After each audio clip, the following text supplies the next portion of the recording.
Shit. It's Cuzzo. Shout to all my niggas locked down. We gon' get it right. Let's get it. This for real niggas, never rat, hold a block down. G-War Chronicles for all my niggas locked down. This for real niggas, got knocked holding the fam down. G-War Chronicles for all my mans locked down. This for real niggas, never rat, hold a block down. G-War Chronicles for all my niggas locked down. This for real niggas, got knocked holding the fam down. G-War Chronicles for all my mans locked down.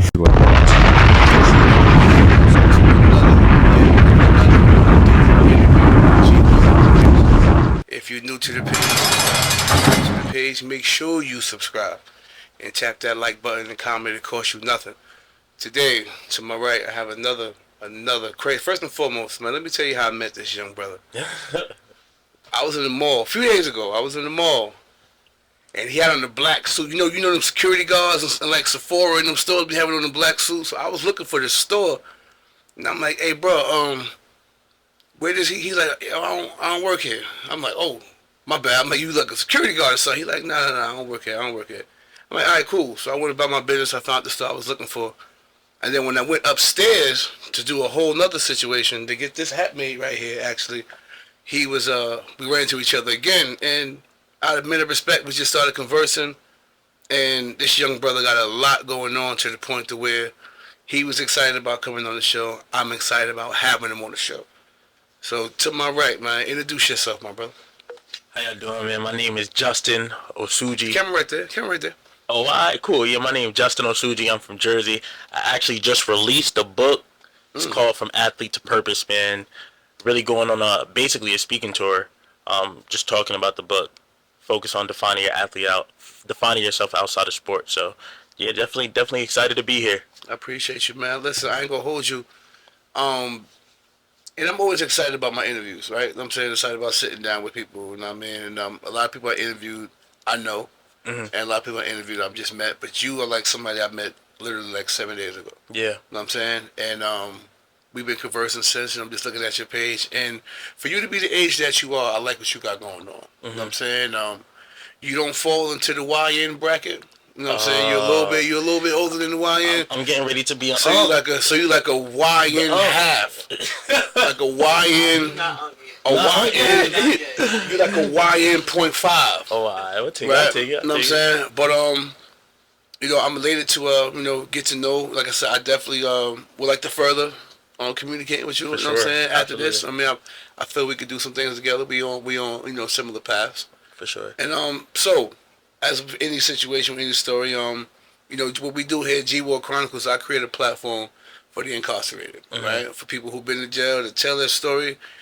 And you'd be surprised some of the stuff these men have had to endure, from physical to medical to things they had to eat to things they saw, things they had to do to survive inside prison. Yeah. You know what I mean?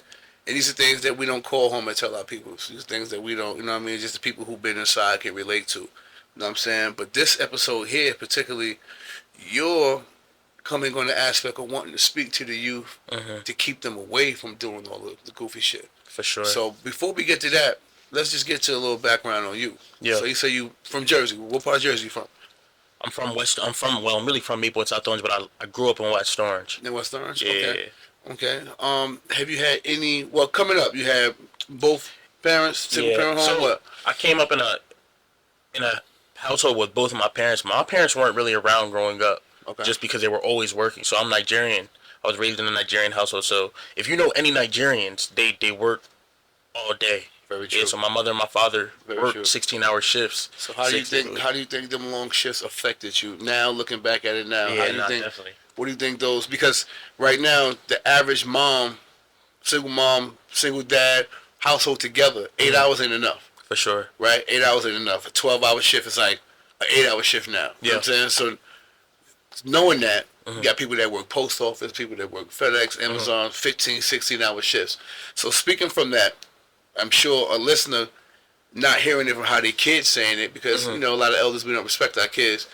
How did that make you feel? Like, how did that affect you? Even though you know they were out getting money, they wasn't running the streets getting high or whatever the case may be. They were out doing money, but they were absent. So how did that make you feel?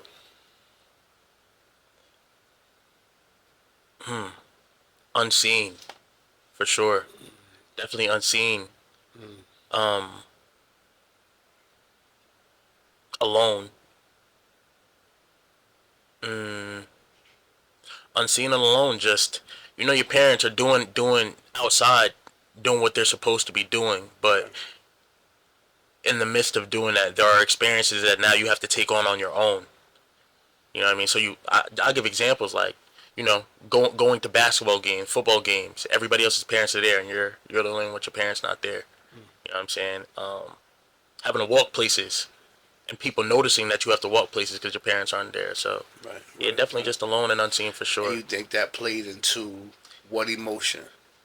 Like, did that create an anger? Absolutely. Insecurity? Yeah. I think it created a variety of emotions. Definitely anger, and especially in young men. It's like, when you're young like that, you don't really know how to express your emotions. Right. So everything comes out as anger. But oftentimes that anger is really sadness, or it's depression, or it's any of those things. But definitely anger, aggression, and then trying to find outlets for that stuff. Yeah, I would definitely say anger and aggression for sure. Now you're young dealing with this. For sure. So was you fighting a lot? Was you quiet? Yeah. Like because we channel our anger the wrong way. For sure. You know what I'm saying? So usually that unseen kid fights a lot. Yeah. Becomes a little violent. Yeah. Might start robbing and stealing and doing aggressive shit to channel the anger. Yeah. That's, to me, what makes the difference from a hustler and a robber. Yeah. Right? It's a difference.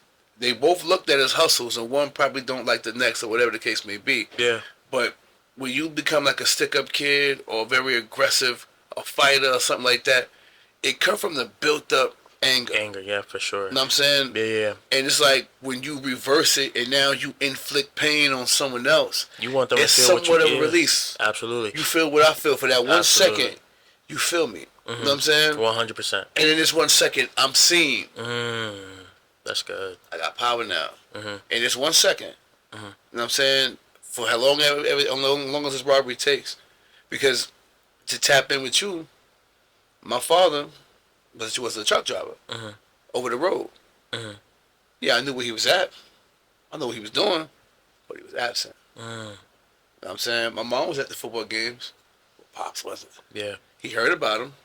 And when he come home, he got a couple days to do this, 2-3 days to handle business, and he got to go back out. You know what I'm saying? I mean, I spent summers with him on the road, but that feeling of being unseen. Yeah, my mom was there, but of course I wanted my dad to see me tackling shit too. Like, you know what I'm saying? But having that one parent there is, it's still good. So I couldn't only imagine how not having neither parent there felt. You know what I'm saying? So like, and it definitely seems like a pattern from the people who I met along the way that most fighters, stick-up kids come from some type of anger within a young that had to come out sooner or later. Yeah. You know what I'm saying? Okay, so with that being said, how old was you when you had your first, run-in with the authorities? The first time I got in trouble I was 12. 12 years old. Yeah, I was 12 when the first time I got in trouble. And from there, it was really just kind of a spiral. It's like I caught my first run-in with the police when I was 12 years old, and after that, I was bailed out by my father because my charge got expunged. Okay. But that just started a trickle of everything else he was talking about, like fighting.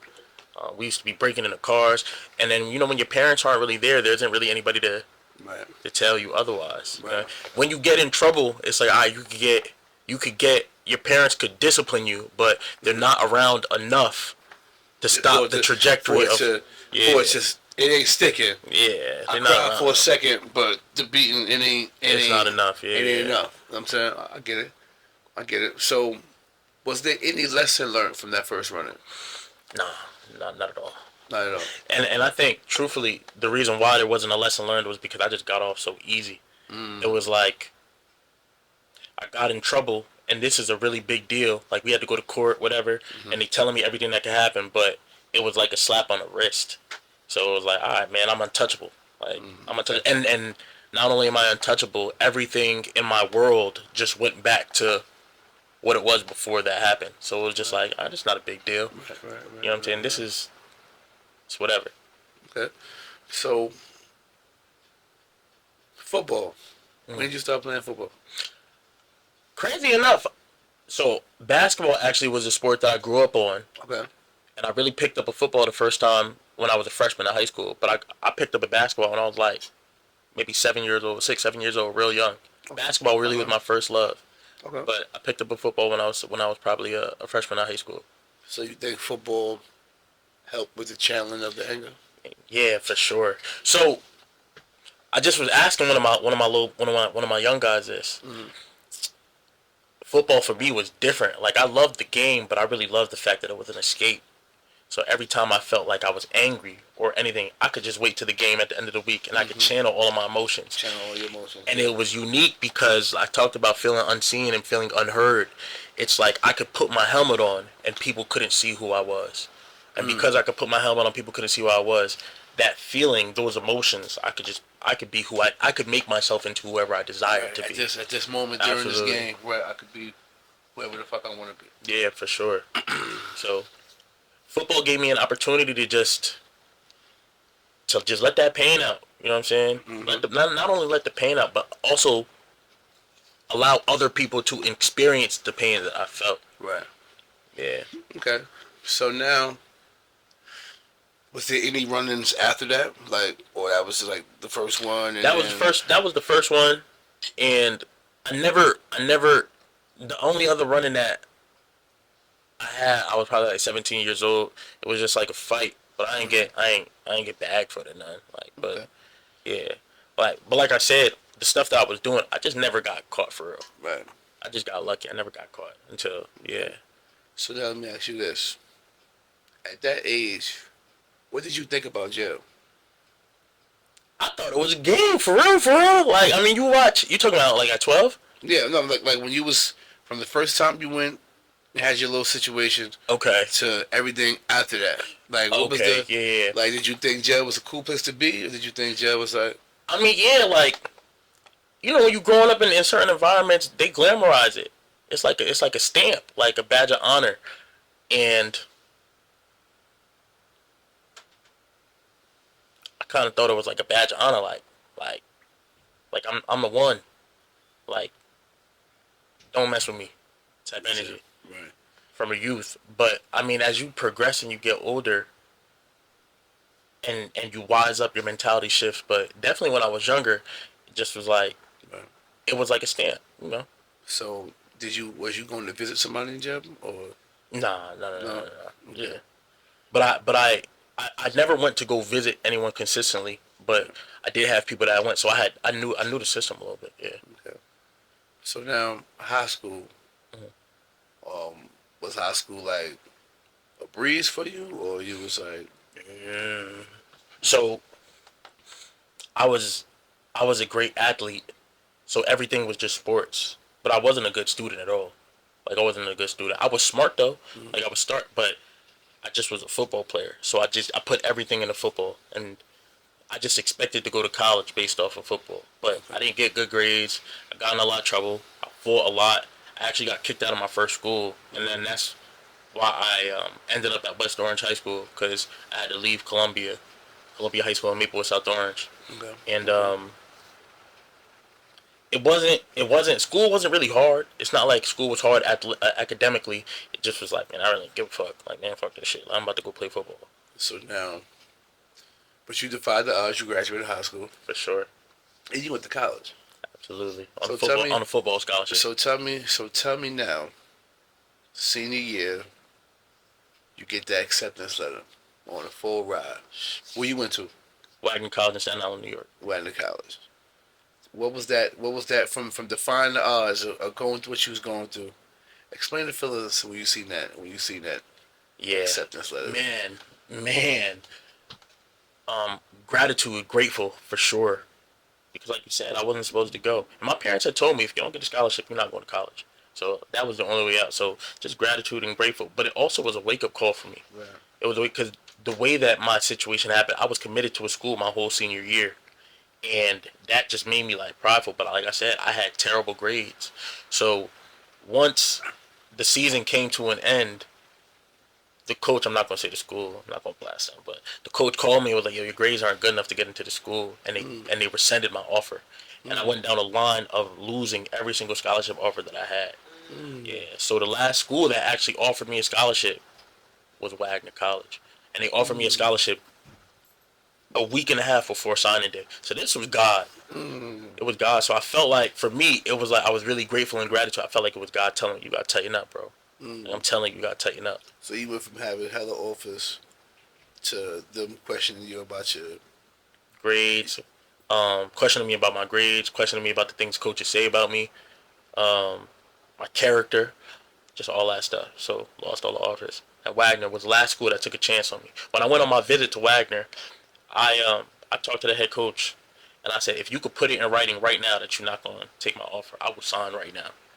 I just needed to go to school because I couldn't not go to school. Right. If I ain't go to school, it was like, bro, what I'm about to do, be on the block, like, Right. yeah, I'm about to just get even deeper into goofy shit. So, yeah, So Wagner took a chance on you. they took a chance on me for sure, and I'm grateful to them. Big for shout sure. out to that. Yeah. Okay, so now, was it difficult leaving? Was it difficult leaving, like going to, like leaving the hood and going to college, going to campus? Now I gotta focus. Sure. Like, Yeah, no, definitely. or was you still involved in certain stuff when you was up there? I wasn't really involved. I had people around me that were from where I was from that like kind of kept me in a loop, but it was hard leaving my friends from home. And honestly, it was hard at first, but it was necessary because I wanted better for myself. But it definitely was a challenge because it was a culture shock. Like, not only was it a culture shock, but what made it a bit easier is I feel like a lot of my homies from back home started kind of hating on me. Like, oh, he left, he think he's better, da da da. And it was like a switch. Yeah, and it was just kind of like a switch. Not just damn your own.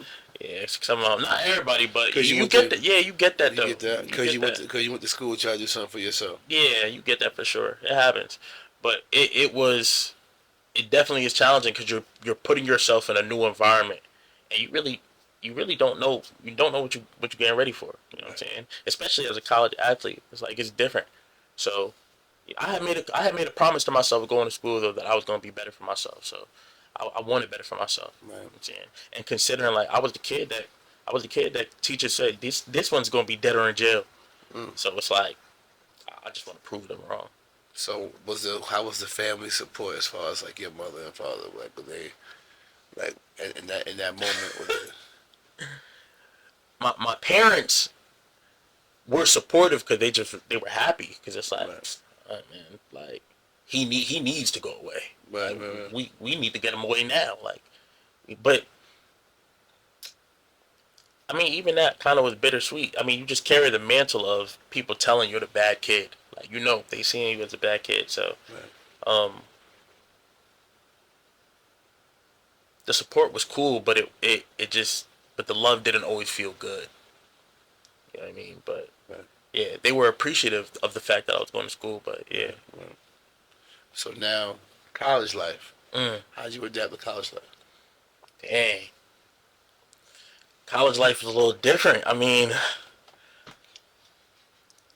it's like you have fun, young man. You was having fun. You know what I'm saying? Like, you was having fun, young man. You was having a good time in school, young man. College life was, Division I athlete. Wagner is D1. This right? is Division I AA. Division I athlete. You know what I'm saying? You have the freedom now. A handsome young man. But do you feel seen yet? Nah, definitely not.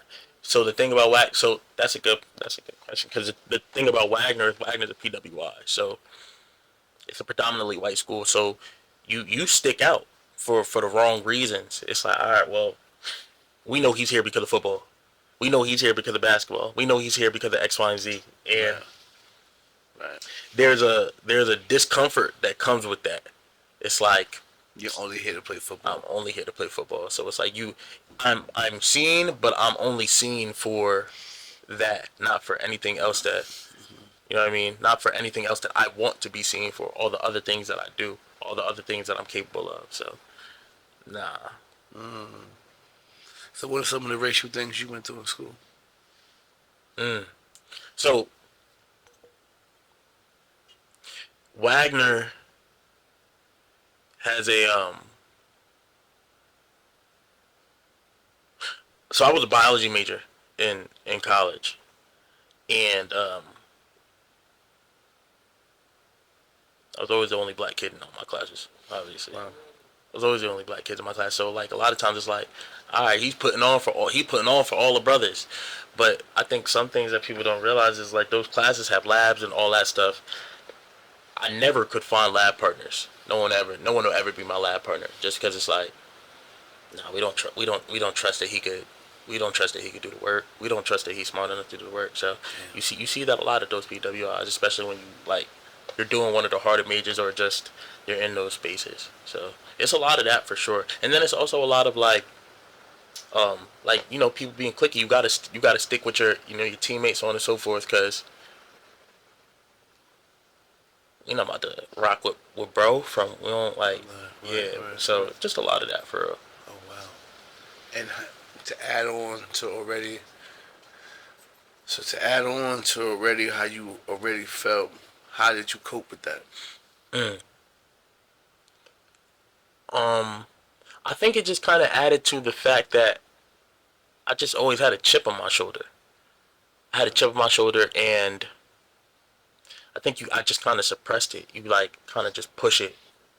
push it to the side, and you decompartmentalize, Right. and you just kind of internalize, and like, all right, man, like this doesn't bother it. You just bury those emotions, and you just keep pushing forward. You don't really deal with it. Jeez, okay. And you stayed at Wagner the whole 4 years. Yeah, I was with Wagner for 5 years actually. So I redshirted my freshman year, Okay. and then yeah, I was there for 5 years. Did things get better as time went on, or? Yeah, I think things did get better because I think you learn to adjust. I think things get better because you just learn to adjust with the times. Like Not because they see you more, they recognize you. nah. I don't think they necessarily see me. I think you find your people that validate you as you go through the years. You find the people that validate you more. You find your niches. You find your spaces of safety. I think that's just on any college campus. But you find those niches. You find those spaces, and then you just kind of learn. You learn the ropes. Right. You learn the ropes for sure. Okay. So, college football, high school. When you came home from college, you graduated, you did your thing. You said you got injured. I did. Yeah. So I got injured my junior redshirt sophomore year. I tore my ACL, and that honestly changed the whole trajectory of my experience with football. So coming into college, just like everybody else, I had league dreams. I'm like, man, I'm going to the NFL. I'm going to the NFL. Like, I'm gonna be a baller, X, Y, and Z. This is what I'm doing for life.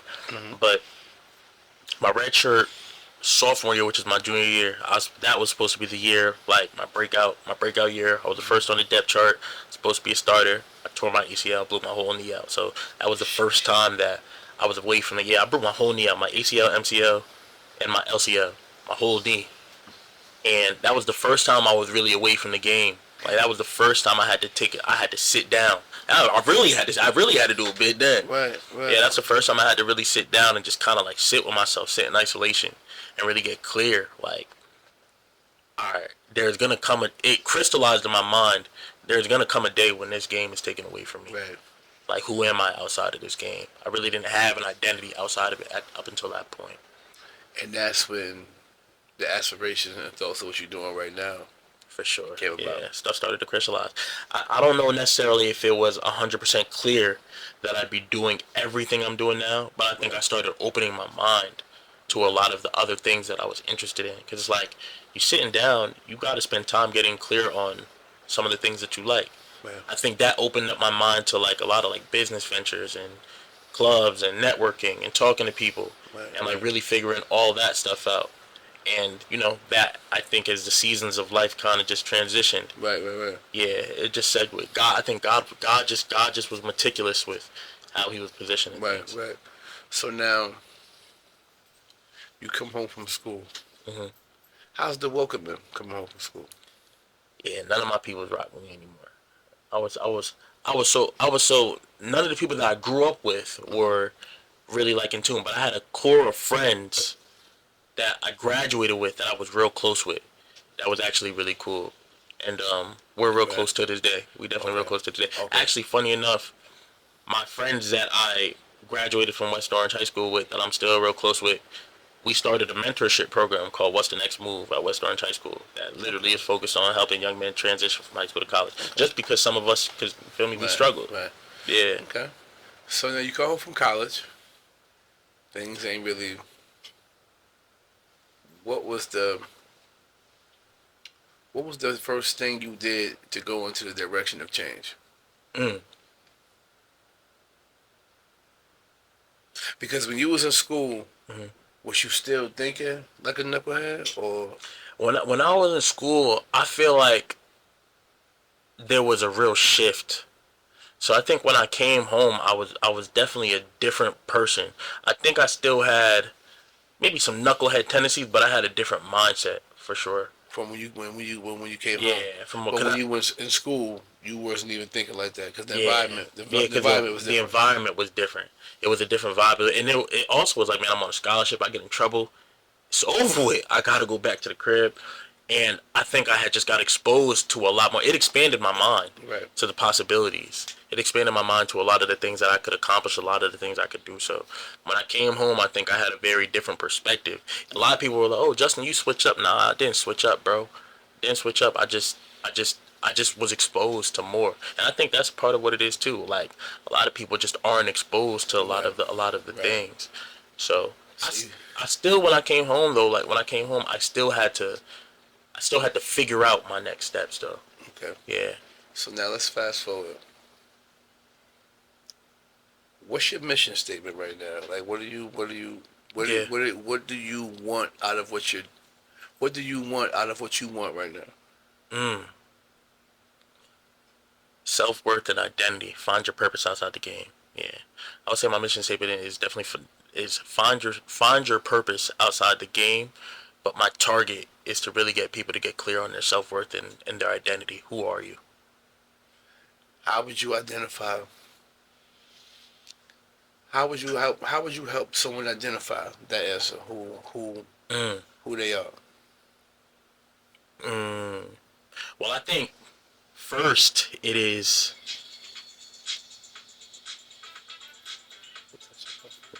I think first for sure it is, from my experience, you gotta sit still and you gotta go to God. You gotta sit still, and you gotta go to God, and you gotta get, yeah, you gotta It's a mission. It's a mission. But yeah.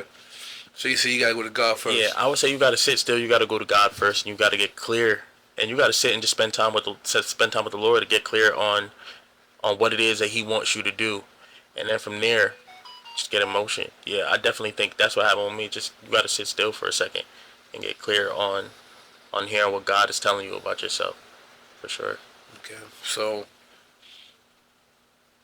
if someone came to you, and asked you, how long did it take you to find out who you are? What would you tell them? Mm.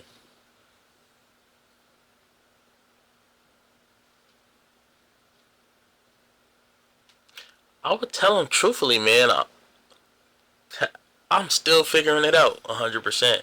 But I think you don't ever stop figuring it out. But I think getting clear on even being able to address those types of questions and have that wisdom. I say maybe like the first. It took me the first 27, 28 years of my life.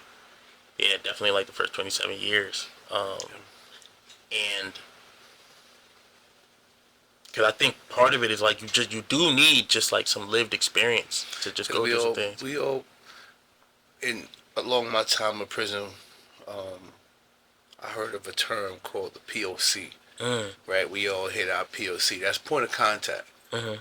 and that's usually when something happens to make you shift. Yes. Like, some of us got to get shot Yeah. before we see our POC. Some of us got to get stabbed, hurt, evicted, you know what I'm saying, homeless, like, to be like, holy shit, I gotta do something different. Yeah. You know what I'm saying? This ain't working. Yeah. My point of contact was when I was in jail. It was a few points of contact, but the one point of contact was when my grandmother wrote me a letter stating that this is I won't be here when you. You know what I'm saying? Like this is my exit letter. This is our last letter. You know what I'm saying? Grandma's tired. I still have the letter. You know what I'm saying? I wish you was here so I could cook for you and do some things for you. But by the time you get done with that in there, Grandma ain't gonna be around. It was a real live letter, like a real OG letter. You know what I'm saying? And that was my point, like, yo, this shit ain't there. You know what I'm saying? Then I backslid. When I came home, I was fucking around. And I fucked around and got one of my mans jammed up. You know what I'm saying? Business deal going wrong. And I was like, okay, nah. You know what I'm saying? Nah. I was able to skate through some shit, but this right here is like, nah, that could have easily been me. You know what I'm saying? And no amount of time can make you get that POC until you get it. Yeah. So that's why some niggas do 5 years, go right back, 5 more years, go right back, 2 years, go right back, because they don't have no, it's nothing to want. They're just out here winging it. No goals, no aspirations, just winging it. Just wake up every morning and say, I'm gonna go outside. Yeah. And whatever happens, happens. You know what I'm saying? No, or even if you hustling every day with no goal, it ain't like you saying to yourself, everything I want to get and need costs $300,000. I'm gonna stop at $400,000 so I can have $100,000 overage, and I'm cool. You know what I'm saying? But you just hustling for the weekend, hustling, keep going, and eventually you're gonna wind up in a prison cell. You know what I'm saying? Sure. So you gotta have a plan. In anything you do in life, negative or positive, you gotta have a plan. You know what I'm saying? And in the midst of us doing wrong, operating out of our lowest self, when these things happen, like I said, I don't want to have to get hurt to be like, damn, my life is different. I should do different now. You know what I'm saying? I don't want to have to see nobody else have to get 100 years in jail before you realize this ain't it. So this is part of my motivation of what I'm doing with the podcast and other future endeavors I plan on doing. Like I said, I want to get into the prisons. You know what I'm saying? I want to get into the prisons. I want to get into the group homes. I want to get into, the state jail, county jail, federal prisons. I want to get into them jails, and I want to hear their story, because I want them to be seen. I want them to be heard. For sure. You know what I'm saying? I get it. I was here too. You know what I'm saying? I get it. I didn't do, no short amount of time. My first bid, I laid down for 9.5, 10 years. Right. You know what I'm saying? From age 20 to 30. Lost my mom a year before a year and a half before I went in. So I was had a chip on my shoulder. I was angry. In certain moments I didn't feel seen. I didn't feel heard. So therefore I acted out with violence. You know what I'm saying? I acted out, and I'm fully aware of what I did and why I was doing it. You know what I'm saying? I don't need nobody to help me fit. I know what's up. Just like most of us. We know what's up. Yeah. We know why you moving the way you moving. Like, you know what I'm saying?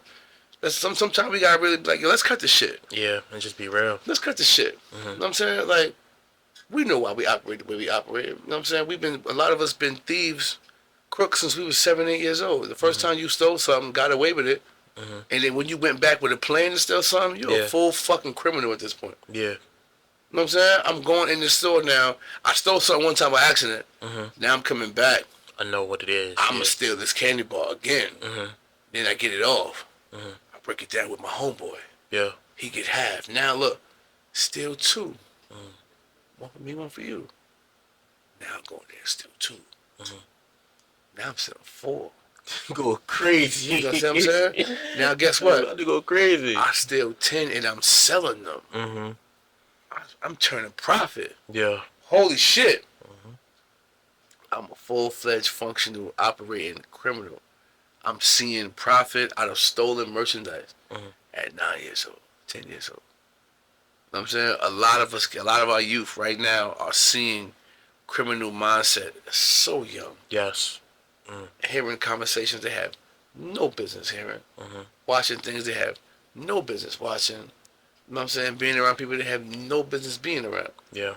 Like most of us. For sure. You know what I'm saying? So we can tell them what's wrong because we've been through it. You know what I'm saying? So for you, when you go into these engagements and you look at the youth, what do you see when you look at them? Mm.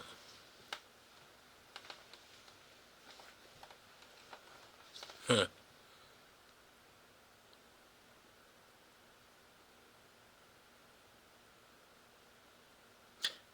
Man, a lot of the young niggas, it's just a cry for help. It really is a cry for help, man. I had an experience with a young man the other day. So I'm gonna tell a little bit about this event. Yeah, like this event, like I work with a lot, like you said, like I said, I work with a lot of young people, and I give them an opportunity to learn business through the events. Okay. So I take them around and I teach them how to sell. Like I teach them how to, articulate themselves and communicate and just hustle, but the right way now. Right. And the other day, one of my little bros, I think he made maybe like $75, and then he texted me yesterday and was like, yo, big bro, could you send me $15? I'm like, bro, you just made $75. Why you asking me for money? He said, bro, I had to give it to my mom for groceries. He's like, bro, I need breakfast. He's hungry. It's like, what am I tell him? No. So a lot of times it's like, we see cry for help, man, and it's not even that they're bad kids for real. They're not bad kids. It's just like the deck of cards that they were dealt, or the circumstances or the situations that they were dealt, cause them to act out in a way that is, just representative of somebody. You know what I'm saying? Like a lot of it start from home. All of it start from home. Yeah. I ain't even gonna say a lot of it. Let's be clear. All of it start from home. You know what I'm saying? Like I said, just being in them grown ass environments. You know what I'm saying? Listening to grown conversations. Grown people fighting the young kids. You know what I'm saying? Hurting the young kids in different ways that we ain't gonna speak on, but hurting these young kids, changing these young kids. You know what I'm saying? And a lot of that is suppressed. Yeah. A lot of, especially for a young man, we can't talk to nobody about our feelings and emotions. That ain't what we was taught to do. You know what I'm saying? We wasn't taught. We was taught shut up. Yeah. Buck up. Tough that shit out. Toughen Man up. Man up. Wipe your eyes. Man up. Some of us got punched in our chest for crying. Shut up. That young boy is gonna be a man. He's gonna hold them same feelings when he's in a relationship. So now he's an emotional, unavailable man. You know what I'm saying? He's emotionally unavailable because what? I don't tell how I feel. It ain't a comfortable space for me to do that. Yeah. You know what I'm saying? The environment has to be set. You know what I'm saying? At times. When we gotta pay attention to these young men. You know what I'm saying? These young women. You know what I mean? Because what we input is what's gonna be the output. For sure. You know what I'm saying? So we gotta be careful with what we say, what we do. You know what I'm saying? The role models, the people where the single parent homes, the rate of that is out the roof, and they're projecting that 5 out of every 10, they're going with half now. Numbers, stats. 5 out of 10 young men raised in a single parent home will be in prison by the time they're 18. Half. Because they ask you these, there's a questionnaire upon entering prison, and they ask you, like during your PSI, both your parents? Yes, both your parents. And they do stats for certain type of crimes, equate to certain type of statistics, equate to certain type of, wait a minute. Like when they told me they got a projected bed for a 1-year-old, wow. Like we know you're gonna be raised in the earth. Like when they break it down while you're in prison, all you can do is respond with like wow. Like you're gonna be born in these areas, subjected to these things, and you're most likely gonna do these things. And when you do, we're gonna catch you. Mm. You know what I'm saying? And that's that. You know what I mean? So seeing that, like I said, I've been in prisons with 4,000, 5,000 men. Mm. Way too many men gone in the system between prison and death. That's all I'm in at. Mm-hmm. You know what I'm saying? So now, what you're doing is you're going into the group homes and stuff, right? Group homes, high schools, and dealing with like mentorship programs, etc. Yeah, and nonprofits. So like spaces like I can name a few like Blessed Ministries, Leaders for Life. These spaces that get access to these kids, and are like alternative schools. Leaders for Life is an alternative school. So a lot of those kids that get kicked out, like get kicked out of schools in North, they get sent to an alternative school like Leader for Life. So what do you see when you talk to these kids and you get behind the shell? What do you see? What do you hear? Just pain for real, man. Like the environments that they coming up in are not conducive to the development, and it's like because the environments aren't conducive to the development, the kids are underdeveloped, and it's truthfully not their fault that they're underdeveloped, but they're dealt a shitty deck of cards. You know what I'm saying? And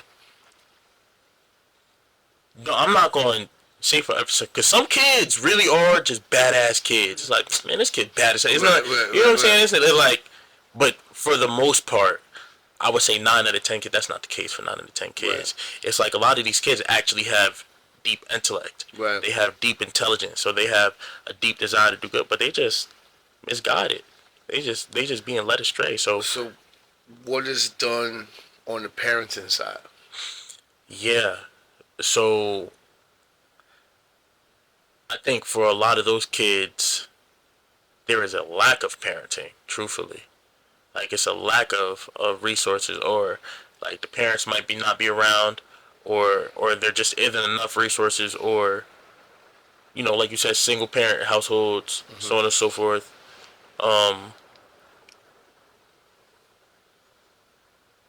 Yeah, this shit just fucked up. So what do you think from what you've gathered, the research you've gathered? What do you think needs to be done? Yeah, that's a good question. I think a place to start definitely is more just community engagement.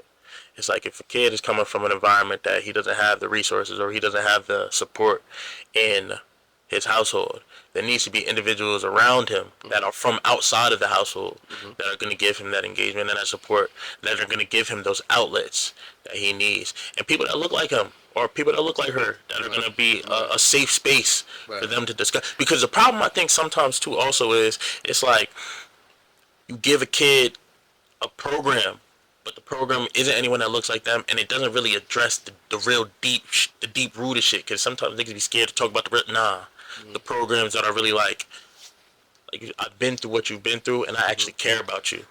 You know what I mean? Do you get pushback for funding for like?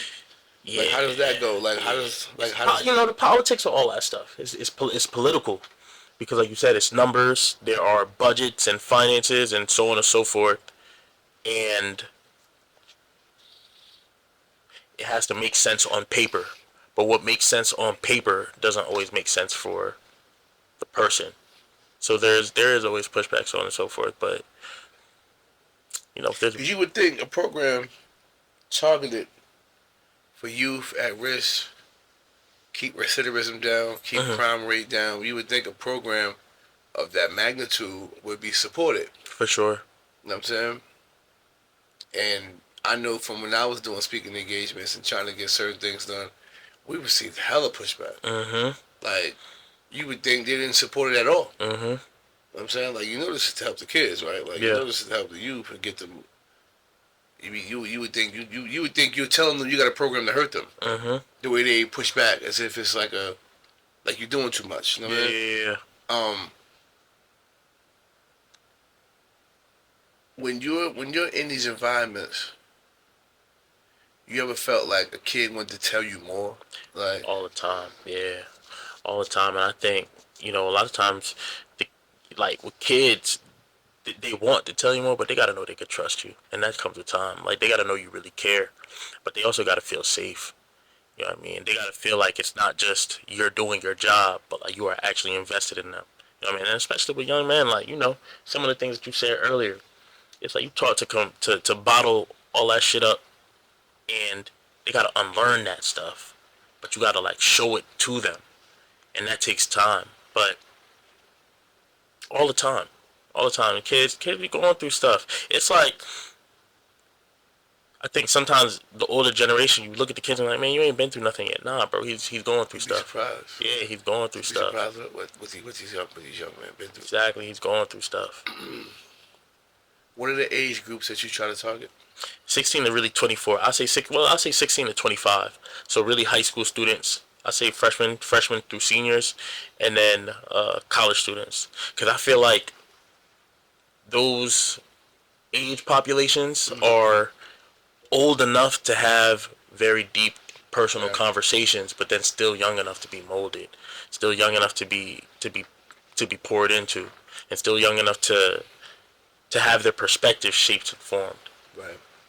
I would love that same age group, also a separate entity to go younger than that. 8, 9. Get them young. Yeah. Get them young. Because the streets get them young. No, that's real. The That's music get them young. That's real. The weed smoke get them young. You know what I'm saying? What they're hearing outside, the gunshots, Yeah. get them young. You know what I'm saying? I just watched a 12-year-old get sentenced to 40 years. Damn. Juvenile life. He'll be 13 in a adult mental facility. It's over for that young man. Yeah. Damn. It's over for that young man. You know what I'm saying? Like, his life is... He ain't even gonna know who he is. That shit's crazy. And that's what I'm saying. It's crazy because it's like, it's a baby. And it's crazy that we know that. He's a baby. Right? Throw him the book like, it's a baby. It's a baby. But that baby shot 3 motherfuckers. Damn. The baby killed 3 motherfuckers, walked them down.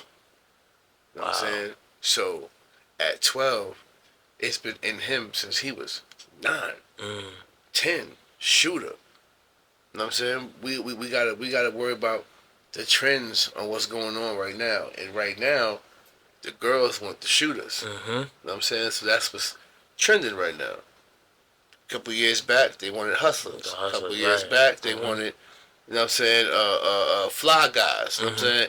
It changes. Now we're in a shooter music, shooter atmosphere, shooter wardrobe, pool shiesties, and all black.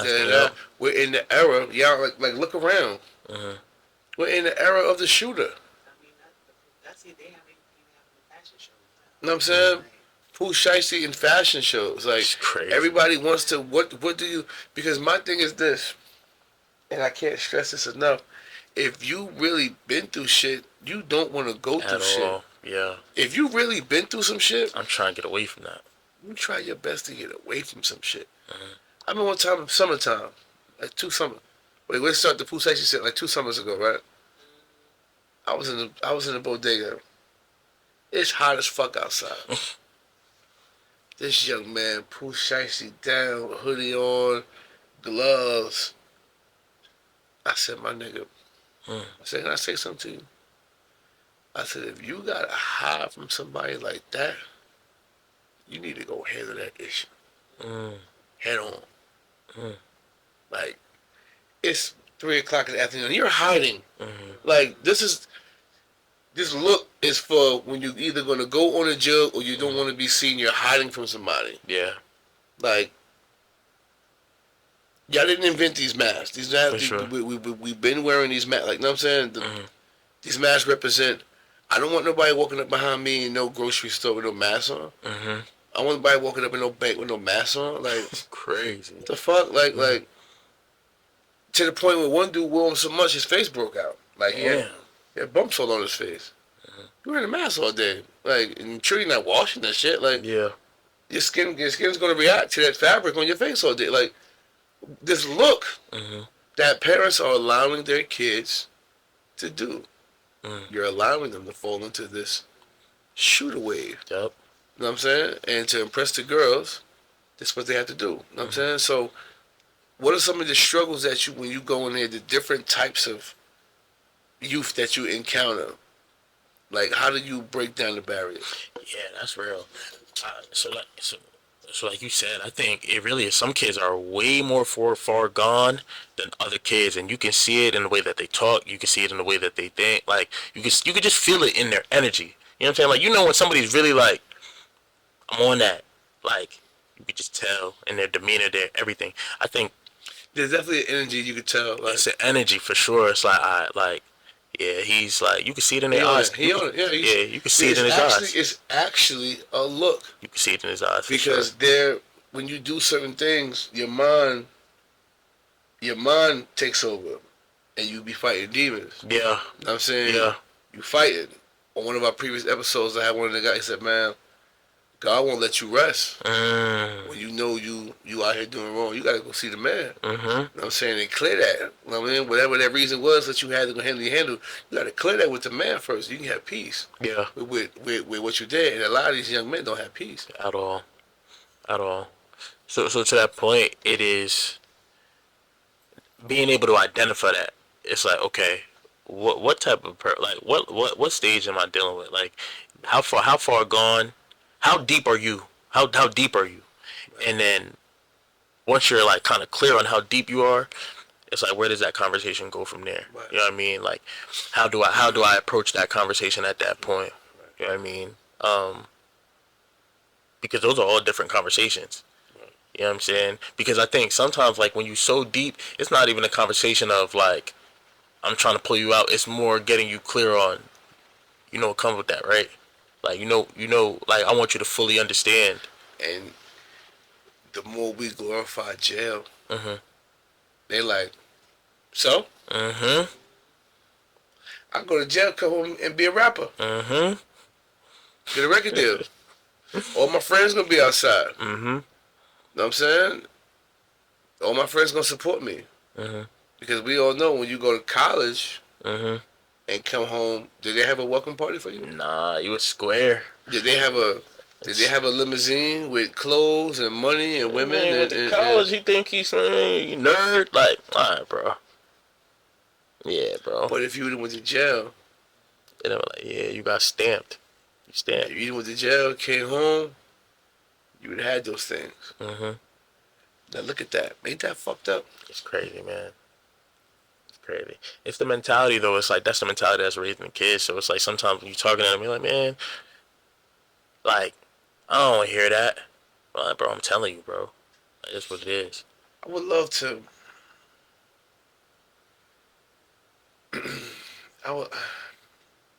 Like, how do we, like, that be the shit that I be wanting to focus on. How do we change that thought process? Yeah. Honestly, I think the most important thing is, like, it's gotta be more, like, young,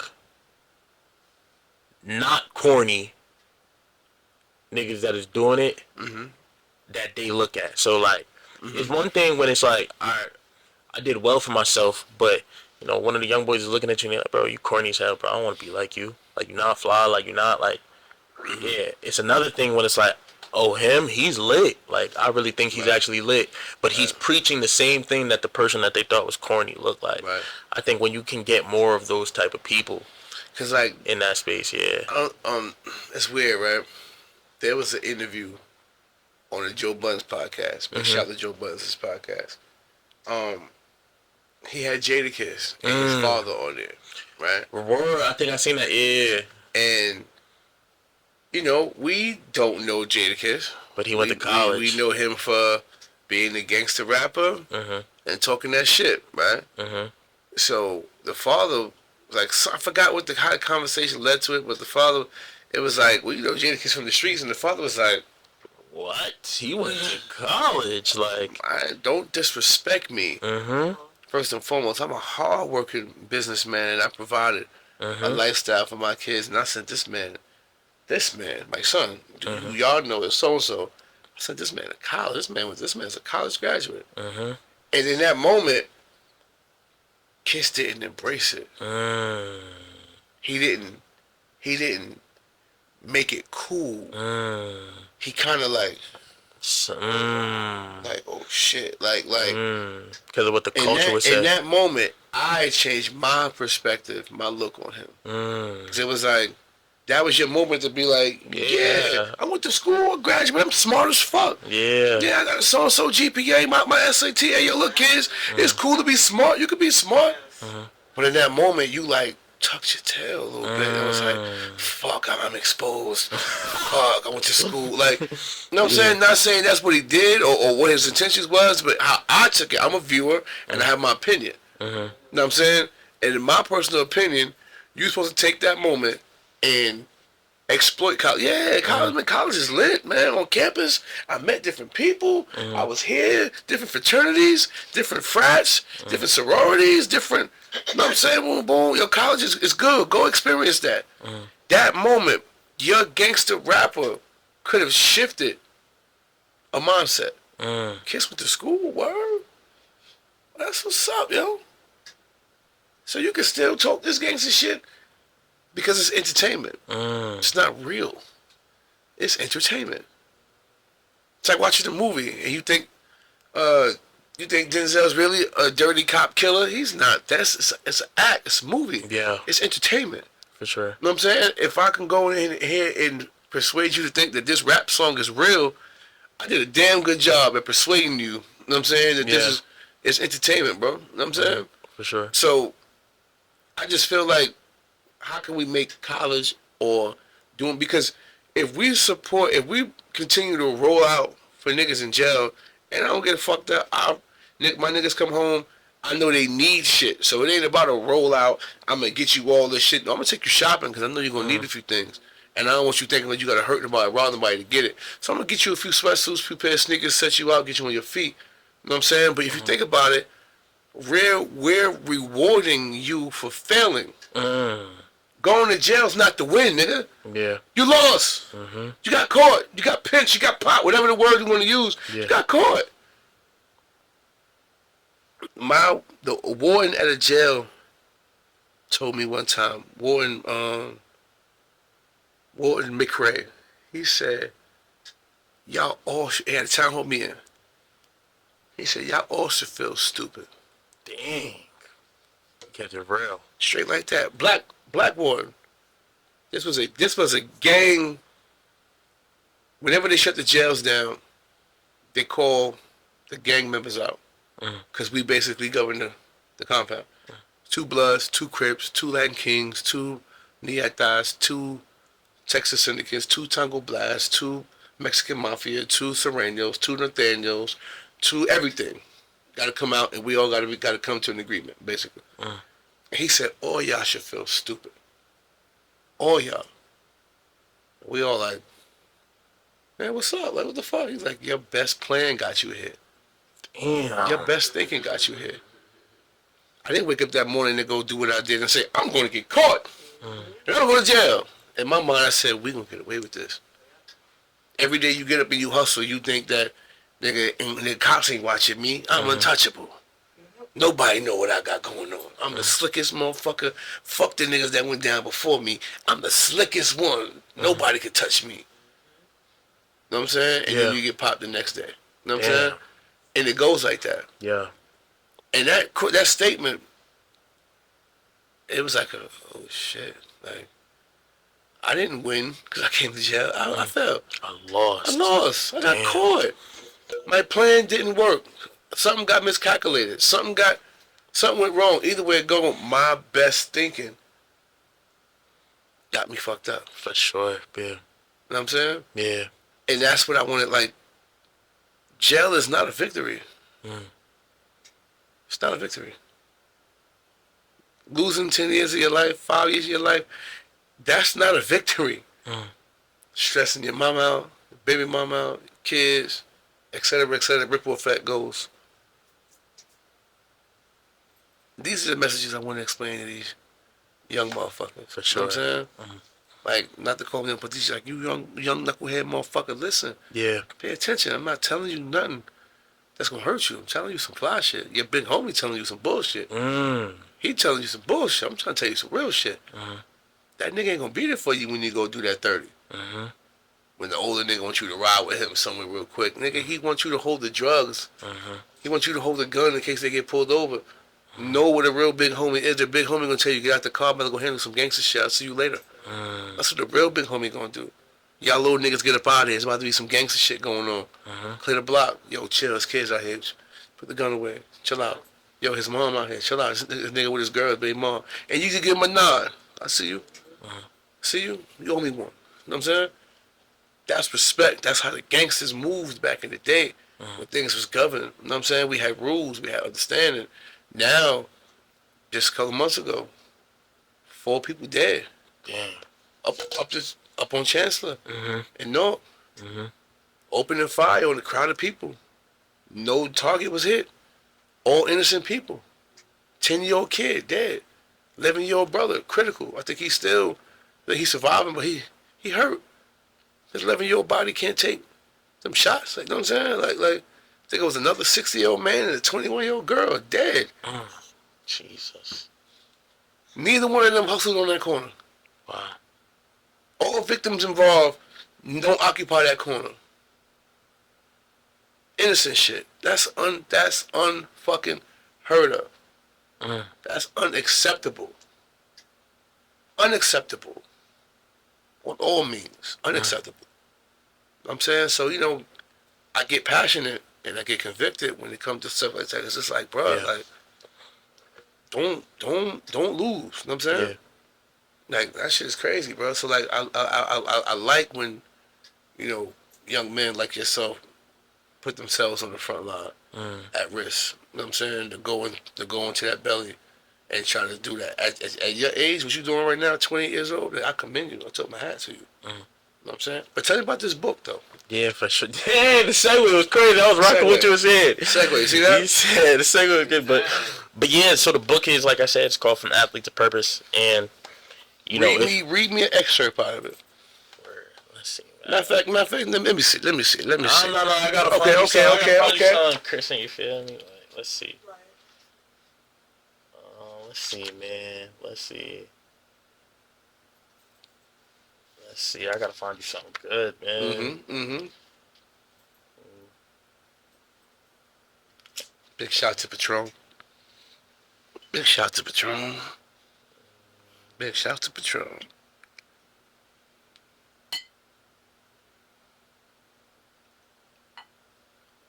When did the book get published? How long ago? It just got released actually last month. Okay. Yeah, January 19th. All right, this is something cool. Let me find something else, man. It says, "What is do you love to win or you hate to lose?" So the book, I ask a lot of questions. It's like really like a conversation back and forth. Okay. So it's not written like a traditional book. So when you read it, you're actually gonna feel like I'm talking to you. Okay. So this says, I'm gonna skip a portion of it. It says, "Today, winning is the evidence of discipline, consistency, and focus, coupled with delayed gratification. I work only on what I was called to work on aligns with God's true assignment for me. Winning and losing work hand in hand. They are a natural feedback system that prevents one from hiding from the truth.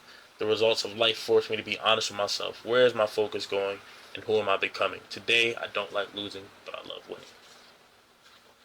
Something slight, you know what I mean? A little something. Break that down for me. Yeah, for sure. So, basically in the book, I detail a lot of like my personal struggles, but I use it as an opportunity to engage in conversation because, like, I know a lot of these kids, I know a lot of young people engage in some of those similar struggles. So, that question I asked, do you like winning? Do you hate losing, or do you love winning? Previously, I basically talk about in the book how I didn't love winning. I hated losing because it was like I was trying to hide from my insecurities. So it was like, I just don't want to lose. Like, I just don't want to lose because it makes me feel like how people told me I would feel, like I'm a loser. And that question is answered that way at the end because it's like, man, I've gotten over a lot of those insecurities because I've done the work on myself. I'm not really worried about what everybody got to say about me anymore. Now I'm really focused on winning. I'm really focused on being who God said that I should be. Okay. So yeah. Now this is a term you hear a lot. Doing the work. Doing the work. what do you think your first step was? Your first step was, not the Yeah. first step. Because everybody got their own first step. So what do you think your first step into doing the work was? Accountability. Radical accountability. You got to be honest with yourself. Radical accountability. Yeah, you got to be honest with yourself because you got to be real with where where you're actually falling short. Like before you can make change, you got to be honest with where you're at. And I think for me it was like let me be real with myself. Like what dumb shit am I doing? Like, alright, bro. Let's take a look at what I'm actually doing. Mm-hmm. Bro, some of this is dumbass shit, bro. Like when you really look at it, like, yo, nigga, what the fuck are you doing, bro? That shit dumb. So just being honest, like being accountable, and like being, there's a term that says I take responsibility for everything, good, bad, ugly, and different. If I take responsibility for it, I could always change it. I don't care if it's somebody else's fault. I take responsibility for. I'm taking accountability for everything in my life. So that's definitely the first step. That's the first step I would tell anybody. And when did you gain that understanding of accountability? Ooh. I would say after like I just felt like I was like at rock bottom. Like it was like I just made so many dumbass mistakes. So similarly, I think I came home and like I was doing cool. I was out the way, but things were not moving as fast as I wanted to move. So I started doing silly, like the goofy shit again. Right. And a lot of nonsense started happening. Like I started inviting a lot of nonsense back into my life, a lot of street shit, all that dumb shit, and like just a lot of things occurred that brought me to my knees. I was like, fuck, I'm down bad. I had to take accountability, bro. I brought myself here. Cause I could blame, bro. I could blame this dude that set up this play that went left. I could blame everybody. Nah, bro, it's not them. It's Right, me. right. I gotta look in the mirror. So now let me ask you a question. Was religion always in your life, or did it become prevalent in your walk with trying to change? That's good. It was so I grew up in a faith-based household, and my mom was really a woman of God. Like she was really like into prayer and so on and so forth. But I knew of God, but I didn't know him personally. I didn't. It wasn't for like it wasn't my thing. But I think, not even I think I know. I went to church and stuff, but I didn't really dive deep into like the church stuff, so on and so forth. But when I went through those experiences, it was like I was trying, looking at my homies, looking to left and right, and everything failed me. I literally I was brought to rock bottom. It was I had to go to God. That was it. That's all I had, and God answered. So yeah, that really changed everything for me. And like, And do you go to church daily, often, or you? yeah, I go to church weekly. I go to church every Sunday. I'm in there every Sunday now. Church you go to? Christ Church in Montclair. Nice. Yeah. I actually live in. I told you I live in Houston now though. So I go to a church in Houston called One Church at Harvest Point. But when I'm back, yeah. How often are you back and forth? So I live in Houston. I came back the beginning of January. Okay. I'm probably gonna be in Jersey at least once a month. I'll be in Jersey once a month. I'm probably gonna go back the beginning of April. Okay. After this event, a couple things I got going on. I'll probably be back once a month. Yeah. Okay. So I definitely tap in when I come down to H-Town. Yeah, you Definitely think you gotta tap get in. with me. You gotta get with me for sure. Now your programs. Mhm. Is that Houston or is that Jersey? All Jersey based, yeah. But my goal is to transition everything to Houston as well. So like everything I do in Houston, I want to also be doing in Jersey. Everything I'm doing in Jersey, I want to also be doing in Houston because everything I'm doing is like systematized and it can be replicated. Right. Now, is this a curriculum that you have when you go into these places, or it's verbal? Yeah. So it's two. So I have a website. It's www.alettertomanhood, and on the website. Say it again. www.alettertomanhood. alettertomanhood.com. Yeah, you could book me for either or. So like I do speak, and it could be verbal, or I do facilitate programs and curriculum. Yeah, so like I have curriculums based off of spaces that I facilitated, but then I also just, you want to get a word, catch a word. Like, So give me some of the places that you're speaking engagements at. yeah, for sure. And So what was your most exciting? And what was your one where you was like, oh, the word. Alright. We're gonna start with the one that was the most the one that was the most dang, I don't wanna blast him, but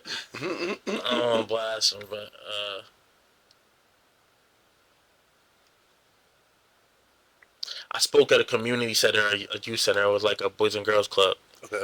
and it just like, Went left. yeah, it wasn't it, man. I'm not gonna lie. I thought you feel like, I'm gonna be honest. I ain't.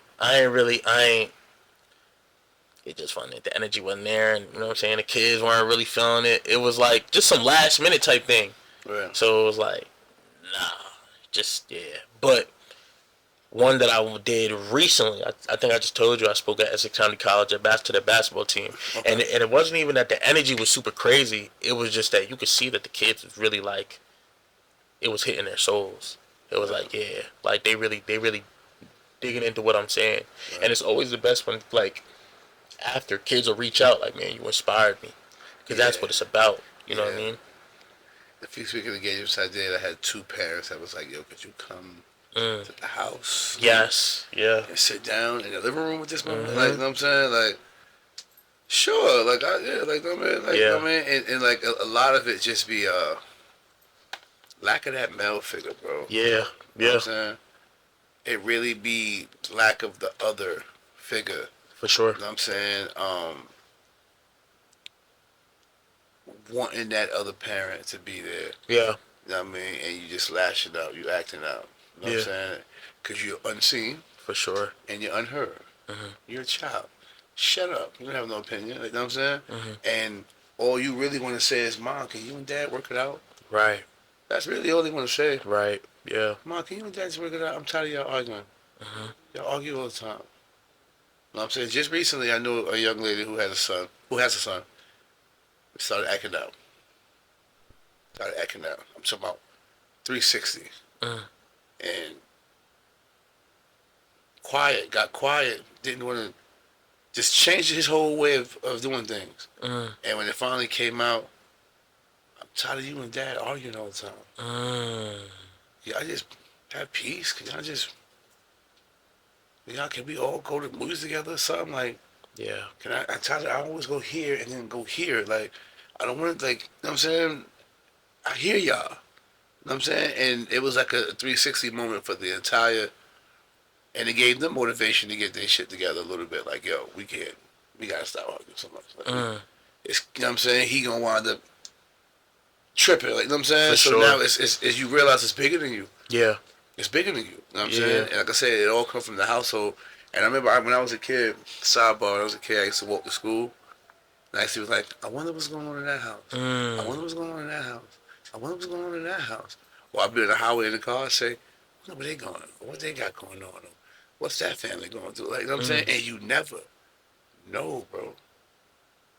You never know. Embarking on what we're doing with the youth, you're going to come across so many different truths. And we got to know how to handle all of them. Be careful of our facial expressions, body language. You know what I'm saying? Something you can say something without saying a word. Absolutely. You know what I'm saying? Yep. Somebody tell you something, you can't Looking at them can't crazy. Like, can't wear them out. Like, you know what I'm saying? What you say, bro? Like, yeah. Like, I like when I come in, I give them like my jail number first. Come in loud but subtle. You know what I'm saying? And I key in on one of them. The one that's red down or blue down. You're gonna be my target today. I'm gonna mess with you all day, but I'm gonna holler at you when it's over though. You know what I'm saying?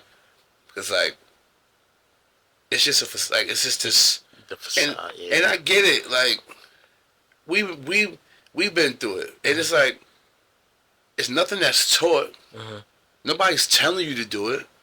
You know what I'm saying? Nobody's telling you to act this way or be this way. It's like it's something that's just, it's just eeny, meeny, miny, you. Yeah. Eeny, meeny, miny, you. Like, Yeah. it's like it don't have no picks. Yeah. You know what I'm saying? Like, I can't really explain what I'm trying to, like, it's just like I know what you're saying. it's just like a thing that just, young men just gotta be, you know what I'm saying? Like, and Yeah. even now, I'm sure you can, what's up with these young ladies out here right now, bro?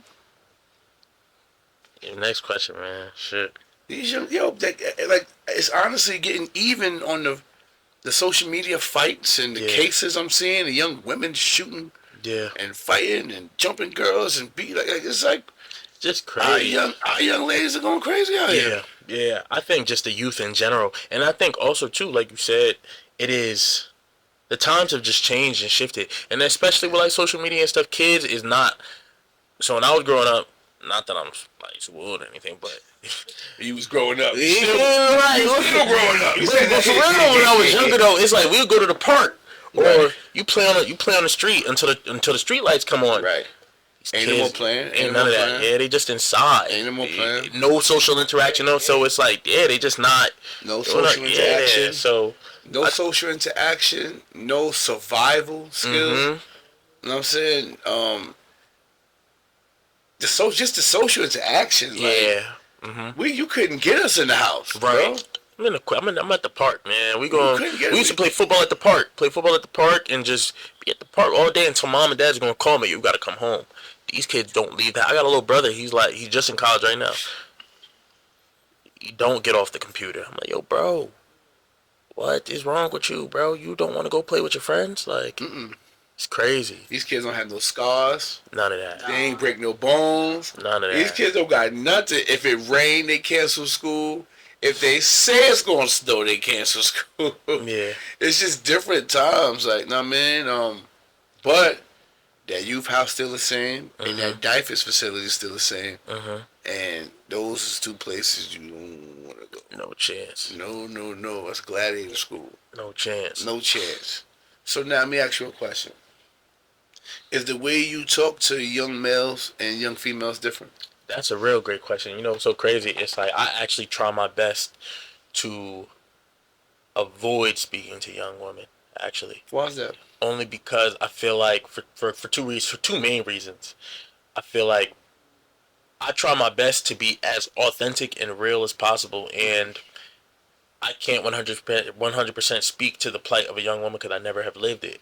I don't 100% understand it. I can't 100% understand what it feels like to be a 15-year-old girl I can't. So I don't always feel like I can 100% serve you to the best of my. I could serve a young man.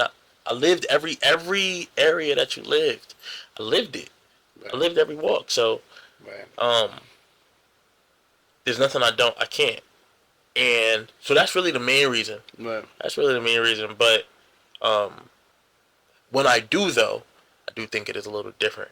It not even a little different. It's a lot different. Because I'm looking at the young man like, man, I'm trying to help you become.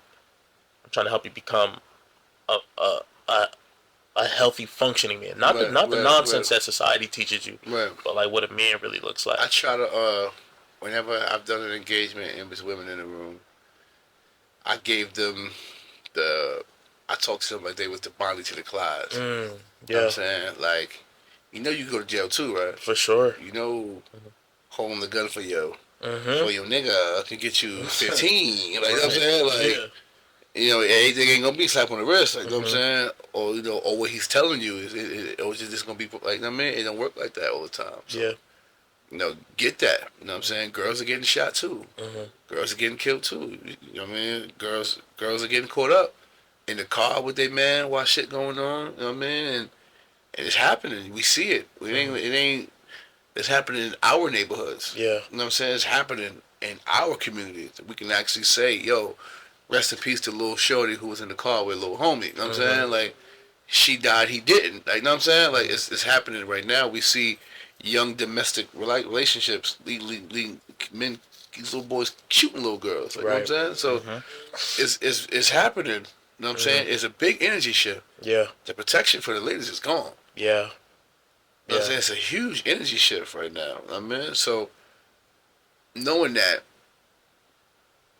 is your strategy like more intense when it comes to certain subjects and then less on others, or you try to do the whole thing the same? I would say it's always intense all the way through. Right. But I would say some subjects definitely get a lot more focus and emphasis than others, because I think some subjects are just way more important. It's like we really gotta key in on these particular things and get clear on these particular things. This is definitely more important than X, Y, Z. So I think I'm naturally a passionate person too. So the intensity and the passion is always there for everything. Not saying that there's anything that isn't important, Right. but some things are just definitely more needed, specifically for young people, for sure. So my last question to you, and I want you to think before you answer this question. Mhm. Why you give a fuck? Mm. Why you care?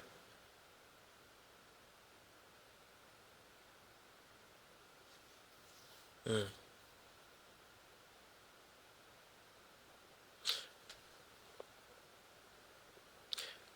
I would say I feel like I'm answering the call of my life. Like I feel like God called me to this first and foremost, and I want to be obedient to whatever God's calling me to do. Definitely first and foremost, but also, like I said, like a lot of times when I'm dealing with these young men or I'm dealing with youth populations, it's crazy. Sometimes I feel like it's healing for me. Sometimes I feel like I'm looking at the younger version of myself. Sometimes when I can see the cry for help, it's like I feel like I'm looking at what I was, and it's an opportunity for me to. It's honestly I feel like sometimes an opportunity for me to heal that younger version of myself. So um, just to give what I didn't have. It's like if you're not serving, what are you really doing it for? Right. Like if you're not impacting somebody for the better, why are we really? What are we really doing What are we here? really doing here? What are we really doing here? So yeah, it's an opportunity to give what you didn't have, and like that's the greatest gift you can give anybody. Right. So now, I want you to take this time to what you got going on as far as the what's your next engagement, Hmm. and tell me about this event that you got coming up. Yeah, for sure. So I told y'all about the book already. I told y'all about the book from Where can App. we find the book? Yeah, so you can find the book on www.alettertomanhood.com. That's my personal website. Okay. Like I said, I am a speaker, so get with me for real, for real. Book me for your youth speeches, any athletic speeches, anything of that sort. Speaking to the youth, speaking to youth development. I'm definitely your guy. Now, I also own a production company, so I'm organizing a really large event at the DoubleTree Hotel, 1048 Raymond Boulevard in Newark, New Jersey. It is a pop-up shop fashion show, so really an opportunity just for small businesses to sell their merchandise. But then also a fashion show, so I give first-time models an opportunity to come into the space and connect with some of the clothing brands that we have. But definitely a very heavily community-based event. We sponsored by a variety of the nonprofits that we work with. But more importantly, through these events, we give young people an opportunity to learn business. Everything that we're doing, everything that we're talking about, sales, marketing, all that stuff, and really just an opportunity to really be a part of the community in large. So, like I said, Saturday, February 28th, the Gathering Ground. It's an opportunity to come have a good time and vibe out. Saturday, February 28th. What time? 4 to 9 p.m. at the DoubleTree Hotel, 1048 And Raven if Boulevard. someone wants to be in the fashion show or be a vendor, or how does that? Is it all booked up, or we can still? So we have a couple of the fashion show portion. I'm sorry, we don't have any more fashion show slots for people Okay. who want to participate. But vendors, we do have a couple of more slots. You can reach me at my email, justinosuji345@gmail.com. That's Justin, Justin, Osuji, Osuji, 345@gmail.com. Just shoot me an email, and then I'll get with you from there. Cool. And one last thing that you would want to say to that youth, that young man, that young woman, or Mm. that parent Mhm. that's dealing with a kid at risk and wants to just get something to spark them. I mean, Yeah, I would what would you say say? to the parent, speak life into your kids, man. Your words have value. Your words are powerful. And as the verse in the Bible says, life and death is in the power of the tongue. That's the truth. You can shape the way Very somebody true. sees Talk themselves. that shit. You can shape the way somebody sees themselves by the words that you say. So your words have a lot more power than you think. And sometimes I think we don't do a good enough job understanding that some of those things that you say that are negatively affecting your kids are hurting them beyond what you see. So just the same way that you can speak negativity over them, you can speak life over them. You can speak love over them. You can speak prosperity over them. And those things will help elevate them. But to the young man or the young woman, man, I tell my youth population all the time, man, you just have greatness in you. You have greatness and light in you. And I don't care what you did before. I do not care what you did. I don't care what anybody said to you. You have purpose and greatness, man. So focus on the good. Focus on all the good that's inside of you and just walk towards that. Yeah. Yes. 100% agree with that. 100% agree with that. It's a young man that be occupying the corner down the block from where I live. Mm. Outside all day, every day. Outside. Get to it. But respectable. You know what Word. I'm saying? And bless you. Thank you. And bless you again. And I pulled my old school out one day. My little car. Yeah. Bless you. And he came down the block and he was like, yo man, this got the 332 and the blah blah blah. This got the trans. This got the shift kit for the trans. Blah blah blah. And that motor, they stopped making that motor in '87 because blah blah blah blah. And this right here, look, if you open this up, blah blah. I'm just like, What's going on?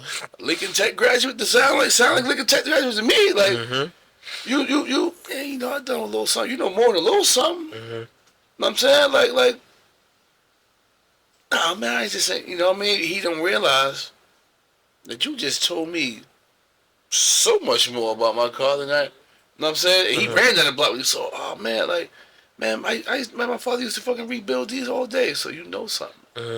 But it's about now tapping in, Right. lean in to that. And that's what the end all message here we want to push for y'all to lean into the better. Yes. Know what I'm saying? Lean into the better. Jail is not cool. Ain't nothing in there.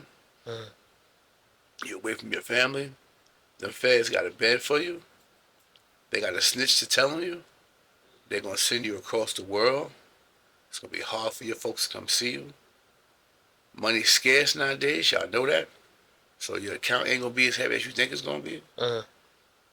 Your family coming up there to Milwaukee, to Detroit, to Cali, to all these places where they're going to send you back purposely. You know what I'm saying? It ain't that. Everybody not going to get a record deal coming home from jail. Right. Everybody going to get a bag coming home from jail. You know what I'm saying? Like, this is real life. Like, this young man here is sacrificing, putting it all on the line to help. You know what I'm saying? And I took my hat. I commend you for your services. I appreciate you, my man. I would love to come to one of your speaking engagements. You know what I mean? See what you're working with. Definitely been an honor and a privilege to sit, just hear your story and things that you've been through. Likewise. You didn't let your environment or your past derail you from who you wanted to be. You know what I'm saying? You got your POC early, and now you're working on purpose. You read Rick Warren's Purpose Driven Life? Nah, you put me on game. I need to read it now. Check it out. Okay. Check it out.